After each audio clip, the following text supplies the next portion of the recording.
Hi, it's Alex. Today I'm going to talk about the difference between a small company and a medium-sized company and the things you need to pay attention to when you know that you're going to grow to a medium-sized company. So I had this happen earlier this year. Actually, in the beginning of the year, I had an inkling already of, damn, I think we're really going to grow this year. And by the summer, I knew it was the case.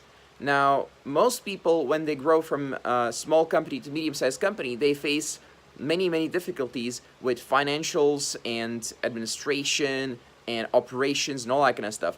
And honestly, I was no different. Even though I had experience in medium sized and large companies, I wasn't prepared to what happened.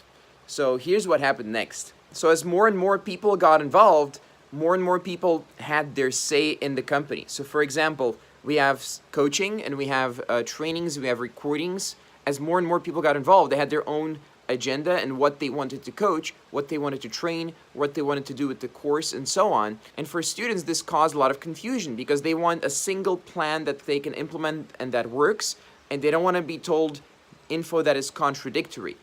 Another thing that happened was admin went to complete shit. So what happened was we had a system of invoicing, we had a system of payment collection, everything collapsed. And also my fault, of course, because I basically was running a company without a payment processor for a while, and we were doing wire transfers.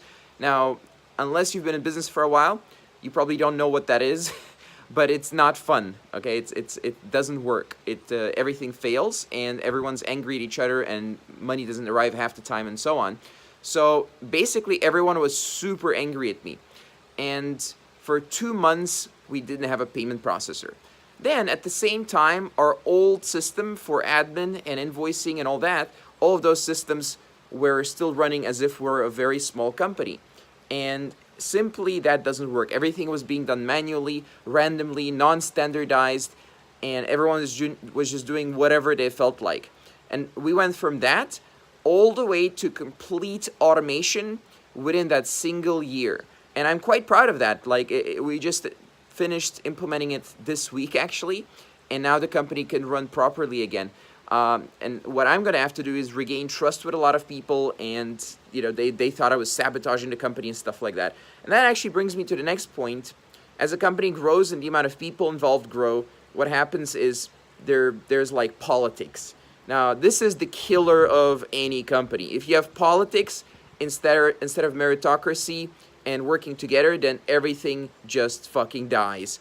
And that was what was happening to us.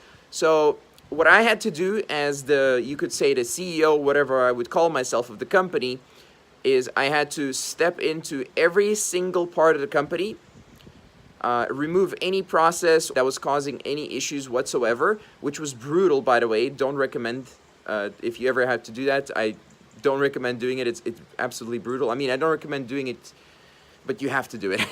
That's what I mean. So I just hope that you figure it out so that never happens to you. That's what I mean.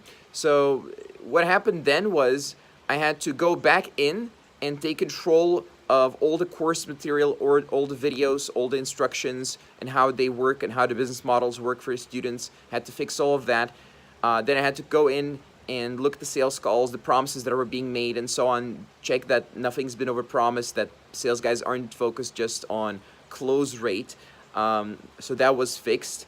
And then in terms of invoicing and stuff like that, this in the world right now, there's incredibly complicated taxes. The taxes are absolutely ridiculous. Even if you sell from one country, sell to another country, in that country there's sales tax, and it works different per country, sometimes per region.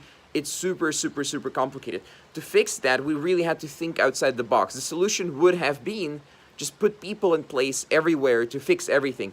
But we tried that, and nobody even understood the systems that we had. So we had to kind of go look at much bigger companies, and they had complete automation. They had a cart that plugs into payment processors, that plugs into invoicing, that plugs into tax tools, and it just does everything.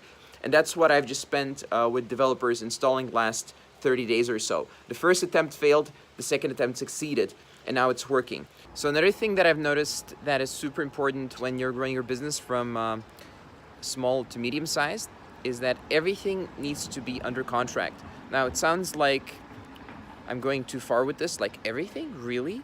But if you think about it, once you have a business that works with dozens of people and not just, let's say, two or three, then everything can become a misunderstanding. And trust me, it becomes a misunderstanding with two or three people as well.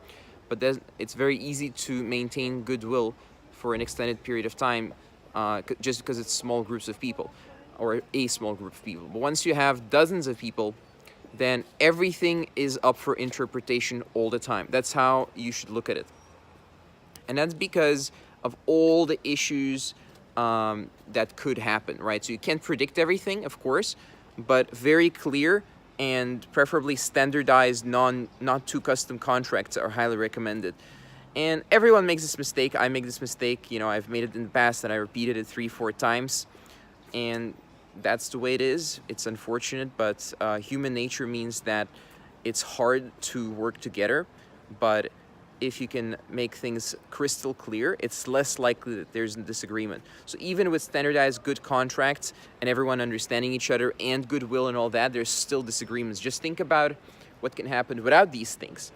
And in case you don't have examples in your own life or friends' lives, let me think. So maybe I shouldn't really talk about myself here for, well, you know, I don't want to say anything bad about anyone or anything like that. But let's say that I've had clients in the past who lost half their staff or a quarter of their staff because of payment disagreements. I've had clients in the past who lost staff because disagreements about what the company actually does, and they didn't really believe in the mission anymore, or they just ran off and did their own thing, or took clients away to some other company and so on. So there's just an endless amount of misunderstandings like that are possible, and you can never predict everything, but with good contracts and maintaining good relationships with your business partners and eventually employees, freelancers, clients, and so on, it avoids this situation. And any serious business owner will tell you something to this effect. You can only go so far with just a goodwill understanding of how business works. You can only go so far. It doesn't last forever. So yeah, that's pretty much it for this video. If you guys have any questions, please do comment below, and I'll see you in the next video.